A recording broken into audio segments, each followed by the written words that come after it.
महानगरपालिकेत एकहाती सत्ता स्थापन केल्यानंतर भाजपमध्ये मोठ्या पदावर वर्णी लावण्यासाठी सदस्यांमध्ये चढाओढ लागली आहे। पक्षाच्या वतीने मनपा सोशल इंजिनिअरिंग राबवत असून सर्व समाजाच्या सदस्यांना पद देण्याचं नियोजन आखण्यात आलं असून त्या पदावर निवड केली जाणार असल्याची माहिती सूत्रांनी दिली आहे। छत्रपती संभाजीनगर महानगरपालिकेच्या निवडणुकीत नागरिकांनी भाजपला स्पष्ट बहुमत दिले। भाजपने एकहाती सत्ता स्थापन केल्यानंतर आपल्या पक्षाचा महापौर विराजमान केला।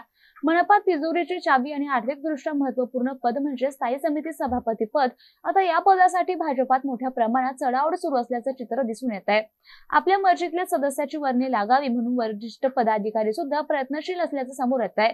परंतु शहरात भाजप पक्षाला स्पष्ट बहुमत मिळालं असल्याने त्या सर्व जाती धर्माच्या नागरिकांनी सहकार्य केलं असल्याने महानगरपालिकामधील या सदस्य सामान्य उपमहापौर पदाविषयी सदस्यांची निवड सुद्धा वर्गवारीनुसार करण्याची प्रक्रिया पक्ष आखत असून मनपा सोशल इंजिनिअरिंग तंत्र वापरत गटनेता, महापौर, सभापती, सभागृह नेता आणि इतर समितीवर निवड करून न्याय देण्याचं काम केलं जाणार असून दरवर्षी जवळपास सर्व सदस्यांना संधी देण्यात येणार असल्याची माहिती सूत्रांनी दिली आहे।